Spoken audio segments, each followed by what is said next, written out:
Magandang araw po sa inyong lahat.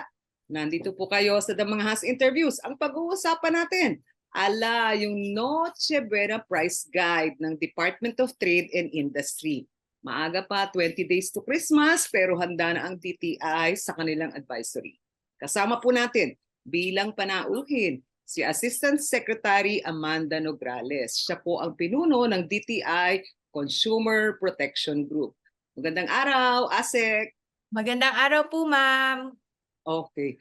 Ateneo graduate, second honors sa law school, magna cum laude sa kanyang business administration undergrad, valedictorian sa St. Paul's nung siya nag-graduate ng high school. Attorney Amanda. Ano ba tong price guide na to at paano masisiguro na okay ang Christmas natin?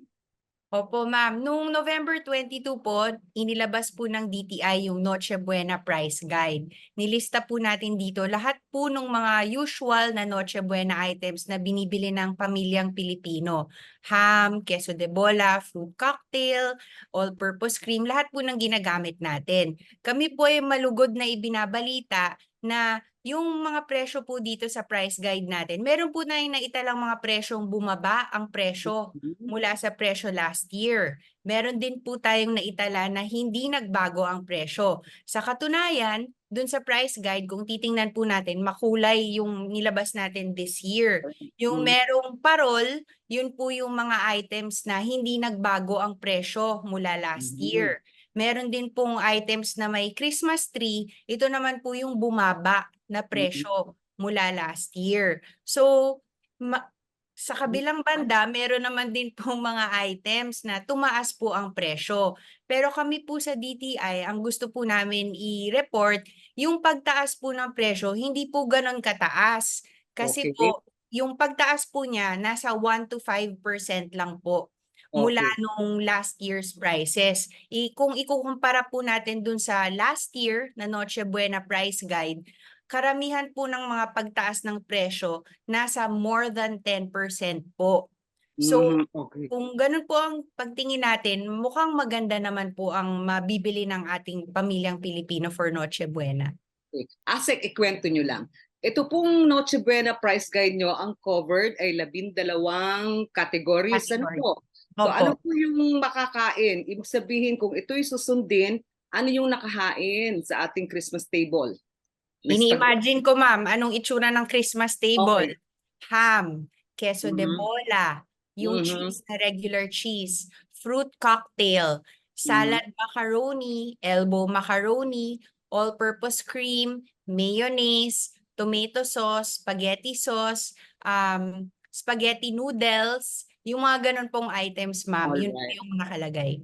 Okay. Ngayon, sa ilinaw lang po natin, hindi covered ng SRP, yung suggested retail price namang inyong tungkulin. Yung mga dagdag pa sanang ingredients. Halimbawa, giniling para sa spaghetti. Halimbawa, tinapay para sa ating kasama ng ating spaghetti at kung ano yung ham natin, although may sandwich spread kayo. O kasama na rin siguro yung sibuyas at inumin. So, hindi yun kayang isama sa price guide. Ano po, para kompleto ang ating Christmas table?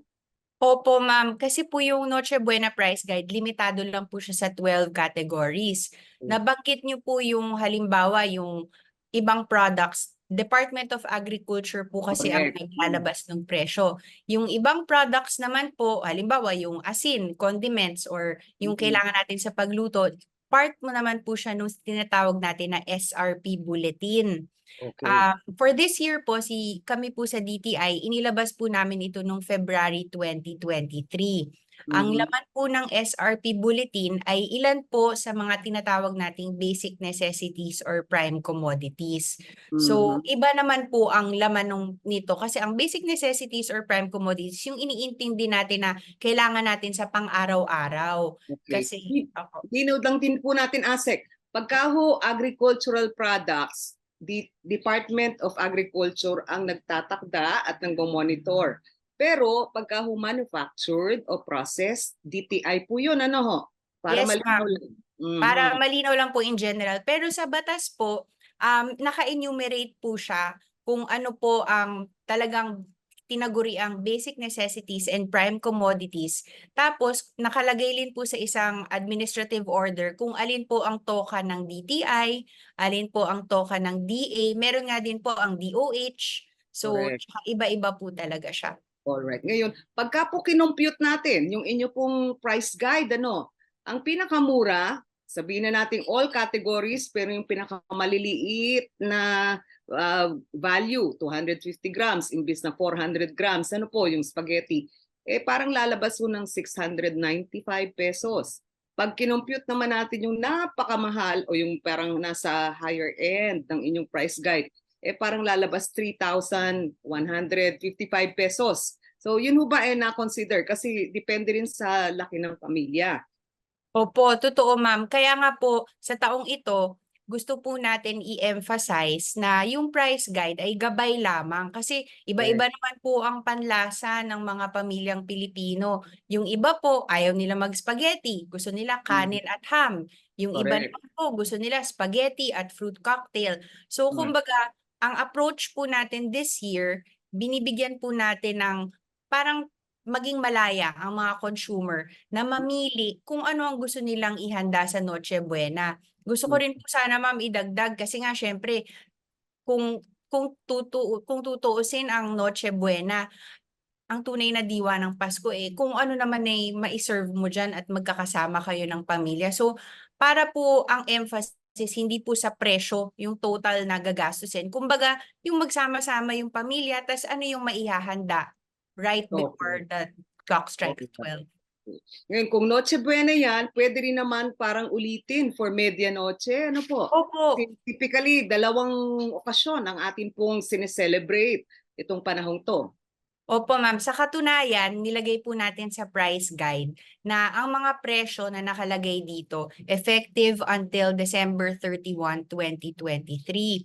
Natuwa nga po kami sa DTI kasi si Secretary Pascual po, masugid po niyang kinausap lahat ng mga manufacturers and retailers na kung pwede, mag-commit sila na hanggang December 31, 2023, walang magtataas ng presyo. So, yun naman po, naging successful po yung mga meetings namin sa mga manufacturers. Kaya po pumayag sila na mismong ilagay po sa price guide until December 31, 2023. Kaya sakop na nga po yung medianoche. Tama po kayo, ma'am. Alright. Ngayon, kung sakaling ito naman yung inyong price guide, ang problema natin meron kayong assurance na sapat ang supply. Paano naman po kung ipitin ng mga SKU yung inyong products na nakalista? Opo. Kaya nga ma'am, yung paglabas natin ng price guide, may kambal po yan na monitoring on the part of DTI. So, sa kabilang banda, price guide nga siya, no? Hindi siya parang batas na regulation pinapatupad natin. Pag hindi sumunod, talagang may violation. Hindi po ganon. Pag meron po kaming na-monitor na, halimbawa, tumaas ng konti, bahagya sa price guide, kinakausap po namin yung manufacturer ng produkto kung bakit po lumihis ng konti yung presyo mula doon sa price guide. As to the supply naman po, syempre ma'am, nag-iikot kami sa mga grocery at saka sa mga supermarket, convenience store. Nakikita rin po ng mga monitor namin kung ano yung mauubos na or kung ano yung sapat ang supply. Pero so far ma'am, mula nung October, kahit wala pa po tayong price guide, nag-check na po tayo ng mga Noche Buena items. Sapat naman po ang supply and yan din po ang sinabi ng mga manufacturers natin na kahit yun po ang presyo at sapat po ang supply hanggang December 2023. Alright. Ngayon, Asek, matanong ko lang. Ang problema, sabi ninyo, itong price guide advisory lang. Wala siyang punitive o mandatory clause. Ibig sabihin, kung sakaling lumabag, kakausapin ninyo. Pero walang violation o walang kaso na ihahatag kayo. Opo, ma'am. Kasi po ang mga Noche Buena items under the price guide, hindi po siya yung tinaguri ang basic necessities and prime commodities na covered po ng ating Price Act. Kasi so kung ganun po ma'am, ang magandang purpose po ng price guide maging gabay sa mga consumers bago bumili, bago mag-grocery para maplano na nila kung ano yung iba-budget nila. Gayun pa man, pag sobrang taas naman po, halimbawa times 2 yung presyo, or kahit na konti po, hindi po sumunod sa price guide, ang magiging solution po natin ay i-report po sa amin yan at kami naman po kakausapin namin yung manufacturers. Kasi ma'am, kung hindi naman po siya sumunod sa presyo, yung manufacturer, paano naman yung competitiveness ng product niya? Hindi rin niya Mhm. maibebenta yan kung sobrang taas na hindi siya sumusunod sa price guide. Siya rin po ang magsasuffer. Alright. Ngayon, ang kausap po ninyo ay mga manufacturers. Ano po? And Paano naman yung mga retailers. retail outlets? Kasi syempre, may konti din silang patong dahil meron silang cost ng operations. Ano po, na kailangan saluhin. Eh baka magkasisihan. Sabi ng manufacturers, hindi kami yan. Yung tindahan o yung grocery ang nagpatong. Opo, totoo po yan, ma'am. Kaya po kami po, both po si Secretary Pascual po, kinausap po namin both the manufacturers and retailers. Mhm. Nagkakaroon po ng meeting. Kaya nga po ang naging approach namin ay kapag meron pong hindi sumunod sa price guide, ang kakausapin po ng DTI ay ang manufacturer kasi siya po ang apektado. And then Correct. si manufacturer na po ang makikipag-usap kay retailer. Kasi po tama po kayo, ma'am, yung presyo nung pag-distribute, yung pag-position ng product, yung mga overhead cost ng retailers, kailangan rin po ma-consider yan. So ang naging usapan po, sila na daw po bahala ang makikipag-usap sa isa't isa. Alright. Ngayon, gaano kadalas po ang inyong monitoring at ilang teams o tao ang nakadeploy? Ang monitoring po namin weekly po yan, ma'am. Mm. Luzon, Visayas, Mindanao. Sa key cities po natin, maaaring more than once a week pa po ang pagbisita. So far, ang kasama po sa weekly monitoring natin ay supermarkets, grocery stores, convenience stores po. Mhm. Okay. Ngayon, ang consumer, kapag kami na sipat na parang medyo mataas yung itinitinda na doon sa 12 items ninyo, ang pwede niyang gawin mag-complain sa DTI o parang kimkimi na lang yung galit? Huwag naman kimkimin. Ano Kasi po, ma'am? ang penalty, ano po? Wala pong penalty, ma'am, pero makakatulong po siya sa DTI kasi po 'pag ni-report niya sa'min, unang-una, hindi naman papatawag, kakausapin namin ng manufacturer para lang to bring to their attention, ma-alert lang sila na nabebenta yung produkto nila sa ganitong retailer at this price na hindi naman sumusunod sa price guide. Mhm. Tapos, yun nga po, ma'am, yung sinabi namin, masusing pag-uusap po sana ang manufacturer and retailer na kung bakit hindi po nasusunod. Pero ma'am, gusto ko lang po sana idagdag. Kasi po last week, nag-ikot po kami ni Secretary Pascual sa Divisoria. Ang Okay. good news po, ma'am, tumingin po kami ng mga Noche Buena items. Kami po mismo ang nag-price monitoring. Karamihan po, ma'am, sa totoo lang, mas mababa pa sa price guide. Yung Okay. ibang items po, bumaba po ng 18 pesos, 13 pesos. So, mismo sa retailer, below the price guide po ang bentahan ng items. So, Okay. natuwa naman po kami. And the rest, kung hindi naman po lower than the price guide, in accordance, sakto dun sa presyo natin sa price guide. As of Okay. last week, yun po ang monitoring namin. Pero ASEC, ang diferensya dito ay siyempre kalidad. 'Di ba? Yung mababa ang presyo, posibleng hindi naman ayos. Halimbawa, kung hamon 'yan, parang tipong chop-chop parts ng karne. Pagka hamon na medyo maganda ang kalidad, masarap pero napakamahal. Ganon din naman sa queso de bola o queso. So, ibig sabihin nito yung mga walang ganong kakayahan, bumili doon sa mababa ang presyo, yung mga may konting dagdag na pondo, bumili doon sa mataas na presyo. Kalidad ang pinag-uusapan natin. Opo. Pero ma'am, kami naman pong sinasabi namin sa DTI, hindi naman po sukat ng kalidad ang presyo. May correlation din naman po yung dalawa. Pero marami po tayong produkto sa Noche Buena Price Guide na abot kaya ang presyo pero maganda naman po ang kalidad. So, kaya nga po sinasabi namin, mas mainam po na hindi tayo mag-suggest na ito yung dapat bilhin. Kaya nga po 240 SKUs yung stock keeping unit, yung lista na nilagay natin. Iba-ibang gramo, iba-ibang brand, mula high-end to low-end. So bahala na po kung sino pa, si Mrs. or kung sino po ang maghahanda. Kung pwede nyo pang i-mix kung ano po yung naaayon sa panlasa nila. Okay. Ngayon, what's in it for the manufacturers? Ba't sila pumayag? Siyempre, meron tong profit cut. Ano po? Alam nyo naman na pag Pasko, ito yung pagkakataon na sila'y makabawi the rest of the year kung mababa yung benta. So, what's in it for them? Bakit sila mag-keep ng prices nila sa dating rate or magtataas Opo. ng konti lang? Ano, Bakit? ma'am, ilinawin ko lang po kasi nung nilabas po namin yung price guide, karamihan po nagsabi, hala, nagsitaasan ng presyo ng mga Noche Buena items. Sa Mm, totoo lang po, ma'am, hindi po siya signal na nagtaas ang presyo. Kasi yung iba pong produkto dito sa price guide, yan na po ang presyo nila noong February pa. okay. Baga, ito lang po yung resulta na nakausap namin yung manufacturers, ano yung presyo nyo ngayon? Pwede Mm, nyo bang i-commit na ito ang ilagay natin sa price guide and ito yung magiging effective price until December 2023? mm, Nag-commit po sila. Ngayon mm, po yung tanong nyo, ma'am, what's in it for the manufacturers? Ang tingin po namin, ma'am, syempre, kasi po lahat naman po tayo ay mamimili, no? So siguro nakikiisa rin po sila sa efforts namin na mailagay yung mga produkto nila kahit papano na-showcase na ito yung mga Noche Buena items dahil po widely disseminated ang Noche Buena price guide kahit papano na nalalagay sila sa top of mind ng consumers. Bibiling ko nga itong ham na to, itong keso na to. So kahit mm. papano, tumutulong din, yun nga po kinagagalak namin na hindi lang sa nilagay nilista nila yung presyo nila, kundi nag-commit sila na hanggang December na yan ang presyo nila. Ito po bang price guide nakapaskel sa mga groceries? Kasi para rin din ho meron talagang inabot ng mga consumers. Ano po? Alam nila at nakikita nila. Tama po ba yon? Opo, ma'am. Sa mga ilang grocery, nakapaskil po siya. Pero pinublish po namin siya sa Abante and Daily Tribune noong November 22. Makikita rin po siya sa DTI website at saka sa Mhm. social media pages natin. So, Mm. it's widely available. So, ako nga po, ma'am, plano ko bago ako mamili, tingnan ko muna si price guide para at least alam ko na magkano yung babayaran ko sa dulo. Okay. So it's commendable ano po na may ganito taon-taon ang DTI na ginagawa.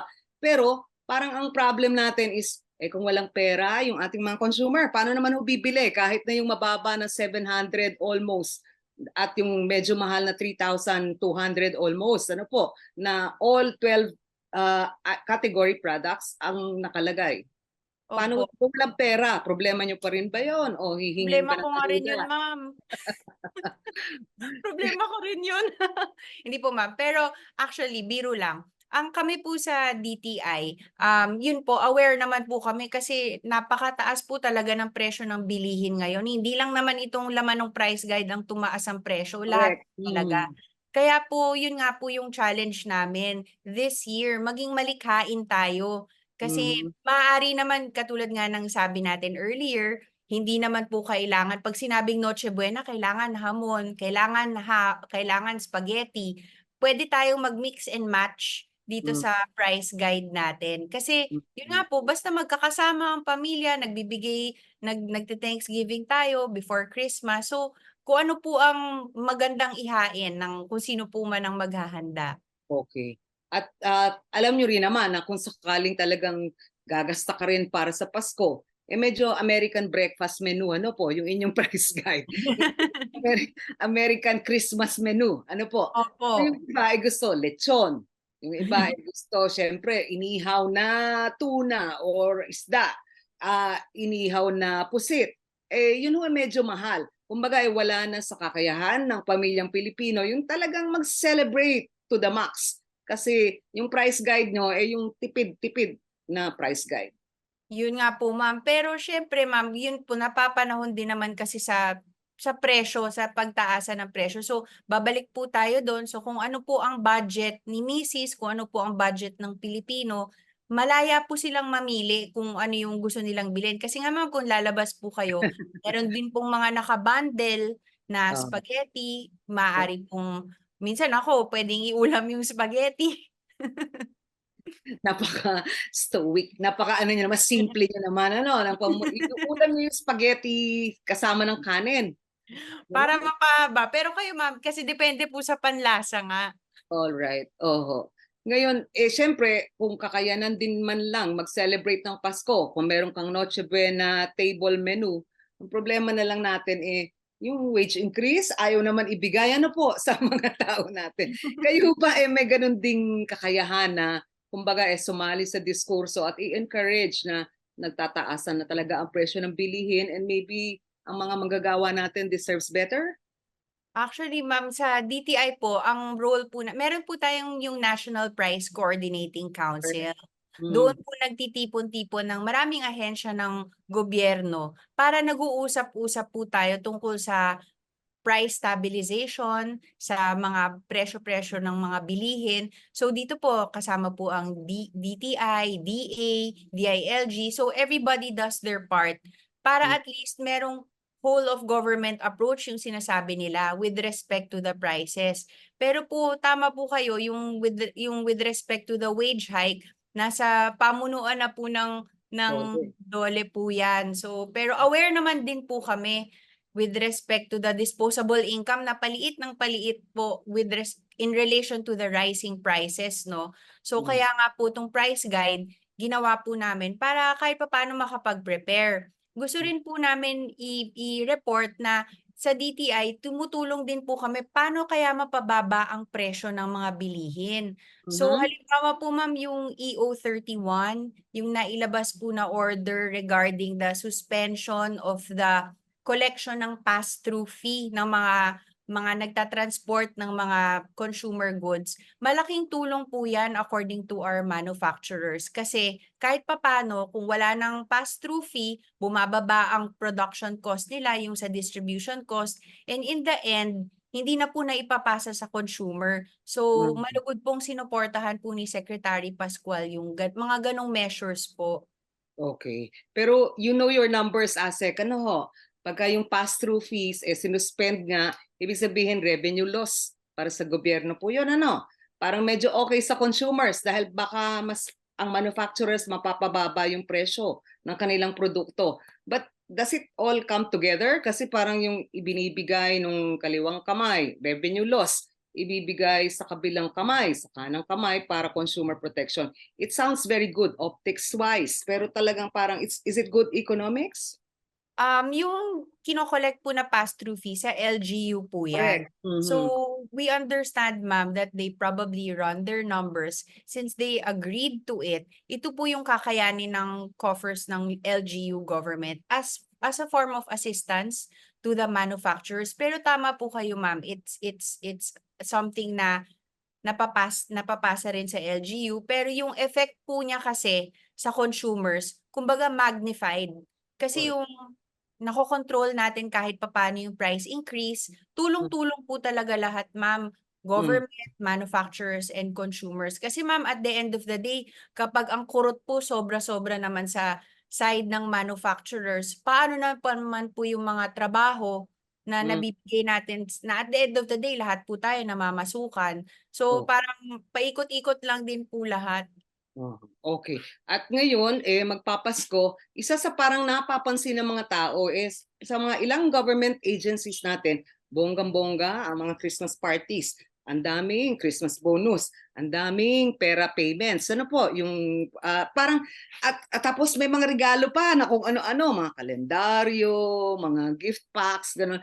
Yun ho ba, pag pinagsama-sama, magkano po kaya ang matitipid if you really mean to assist consumers? Ano, hindi naman ho siguro ayuda, but actually kung talagang targeted yung distribution nung ganung mga items na mabibili ng inyong mga Christmas parties at Christmas merch.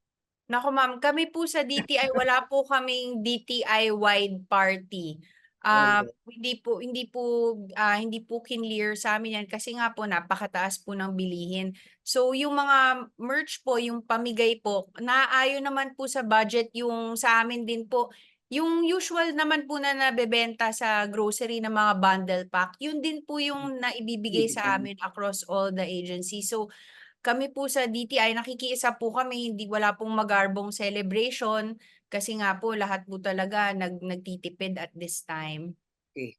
Papakawalan na kita, ASEC. Pero gusto naming madinig kung may monitoring reports kayo, ano yung inyong ginawa, sinangguni sa manufacturers. Kailangan bang i-call out by name yung mga manufacturers na medyo sumablay sa pagsunod sa price guide?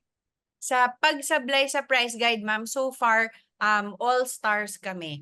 Karamihan Okay. po ay nagko-comply. In fact, nung kami po nag face-to-face, mas mababa pa po yung iba. Ma'am, kahit po sa online stores, minomonitor po natin kasi ma'am, usong-uso ngayon yung mga online selling. May mga groceries na nasa online. Yan po, Correct. sakop din po yan ng monitoring namin. Based on our last check po ma'am, even the online stores, compliant po sila sa price guide. Okay. So, ibig sabihin, may posibilidad na pwede kayong name and shame. Name the good ones and then shame the bad ones. Ganon. Gagawin nyo ba yun? Iko-call out ninyo yung talagang posibleng meron din talagang sasablay dahil baka gipit din yung kanilang kumpanya. Posible po yun, ma'am. Pero so far, based on our monitoring, wala pa naman pong lumalabag. Pero yung name and shame, ma'am, syempre po ang current approach po namin ay kakausapin para Mm. mag-workout to come up with a solution kung ba't hindi sumusunod. Mm. Pero siguro, ma'am, mapag-usapan din po kung ano po ang effective approach. Kasi Okay. nga po, baka po hindi naman maganda kung name and shame. All right. At kayo, kung susunod sa price guide, yun ba yung inyong magiging Noche Buena table o baka naman mas bongga? Actually pa, ang dami nga po dun sa price guide eh. May macaroni, may spaghetti, may ham, may queso de bola. Kung gusto mong queso, may queso de bola. So, pwede na nga po tingnan lang yung price guide. Pwede na, nagugutom nga ako pag tinitingnan ko yung price guide. Pero Asik, bibili ka pa ng giniling para ihalo sa spaghetti Tama, o tama bibili ma'am. ka pa ng sibuyas na mataas ang presyo ngayon, bibili Hotdog para sa spaghetti. hotdog para sa spaghetti, bibili ka ng tinapay para sa sandwich spread, at siguro kailangan ng pampalamig, ano ho, parang wala kayong juice man lang doon. Opo. Siguro ma'am sa susunod na taon po, we will make a more comprehensive list. We encourage naman po yung mga ganong suggestions. Pero tama po kayo ma'am, yung hotdog, hindi naman kumpleto ang spaghetti, Pinoy spaghetti kung walang hotdog. Correct. Na manamis na Giniling, miss. manamis-namis. Tama po ma'am. I-consider po namin, we can take it up with the manufacturers para po maganda yung suggestion nyo na isang listahan lang, nandito na lahat. Oho, at sana ay kumpleto at realistic talaga, ano po. Hindi naman pwede mag-spaghetti na walang igigisang sibuyas at walang panggisang cooking oil. Di ba po? Opo. Opo. Oho. Salamat po sa suggestion, ma'am. We will speak to our manufacturers para kumpletong-kumpleto na po yung listahan. At kung may sandwich spread at keso, lagyan nyo na lang ng tinapay din. Ano ho? Sige po, Kaya ma'am. magpapak lang ng keso. Kailangan Ma'am, yung tinapay po kasi nasa SRP bulletin siya. So, correct. yan po actually binabantayan natin yan whole year round. Oh. Yung sa tinapay nga po pag may price increase, yung nagno-notice of price adjustment siya sa amin, nire-review po namin yung costing kasi ano po siya kasama po siya sa basic necessity. Oo nga. Baka pwedeng i-addendum nyo na parang for additional items that you might need, nasa SRP list po yan. Pati carbonated drinks, ano ho, yung sweetened Opo. juice. I-addendum namin. Sige, ma'am. Kami po sa DTI, pwede po nilang i-email lahat po ng mga reklamo at report regarding the price guide namin. And even po yung sa SRP bulletin, consumercare@dti.gov.ph. Ma'am, meron po kaming no wrong door policy. So Okay? ngayong Pasko, kapag may reklamo sila kahit sa mga pamimili nila ng mga Christmas items, Christmas lights, pati dun sa Noche Buena items, lahat-lahat, pangkalahatan, dun po sa email na yon. Pwede Oh. po nilang i-report. At Sikapin po namin ma-actionan. nasasagot nyo naman, merong response na quick. Opo, ma'am. Kasi po yung pag nag-email sila doon, pipick upin po yun ng tinatawag naming Fair Trade and Enforcement Bureau. And then kung evaluate po, kukunin yung details, meron po tayong mediation, online mediation na lang po ngayon. Kaya mabilis po ang pagbalik namin, pag-action. Mm. Around 7 days po, dapat nakakasagot na po kami. Okay. Matanong lang namin, ano ang caseload nyo? Ilan sa lahat ngayon yung pending Nako. cases? Ngayon po ma'am, wala po, unang-una ma'am, nakita ko po sa listahan namin, zero backlog. So mula Okay. last year, lahat po na naresolbahan. For this year ma'am, around, if I'm not mistaken, complaints po, mga around 100 so far ang pending. Pero I have to check my exact number ma'am. All right. Sabi nyo within 7 days dapat aksyonan. So, Happy ba yung mga nag-complain? Baka naman kasi inaksyonan ninyo pero malungkot naman yung mga nag-complain. Ano po ma'am, yung iba naman po ay okey naman po yung resulta ng complaint. Karamihan po kasi ngayon ma'am, ang mga complaint yung sa mga online. So, Mm, minsan kino-complain nila yung mga marketplace. Kami mm, po, pinapatawag po namin both the seller, the marketplace, and the buyer para o- po ma-thresh out kung ano po ang issue nila. So mm, far, nareresolbahan naman po at kung ano po sino po ang dapat managot, pinapag-penalty po namin 'yan. okay. Okey At naman. parang malinaw lang po kung gaano kabigat yung trabaho niyo, ilan po ang minomonitor ninyong retail outlets, groceries, tindahan, palengke? Para lang malinaw, ano po? Yung Kasi medyo yata malaki yung sakop ng inyong trabaho? Opo, ma'am, actually buong bansa po mino-monitor namin 'no, Luzon, Visayas, Mindanao. Naka-focus po kami sa supermarkets, grocery stores, and convenience stores, the big retailers po. As to the exact number ma'am, I'll get back to you kasi po nationwide 'yan. O- Pero i-emphasize ko lang ma'am kasi po nag-deploy po, nag-release po ng report si DILG po, Secretary Abalos, na ni-reactivate niya po ang LPCC. So katulong Mhm. po namin siya sa pag-monitor ng mga presyo ng mga BNPCs, basic necessities and prime commodities. So welcome po 'yan kasi nakakatulong din po sa pag-monitor para mapuntahan po talaga lahat. Okay, yung Local Price Coordinating Council, yung LPCC. Ano po? Opo. Okay, maraming salamat, Assistant Secretary Amanda Nograles. Thank you Thank po you po. at good luck sa inyong monitoring. Merry Christmas at Merry Noche Buena. Christmas! Thank you Thank po you, ma'am. ma'am.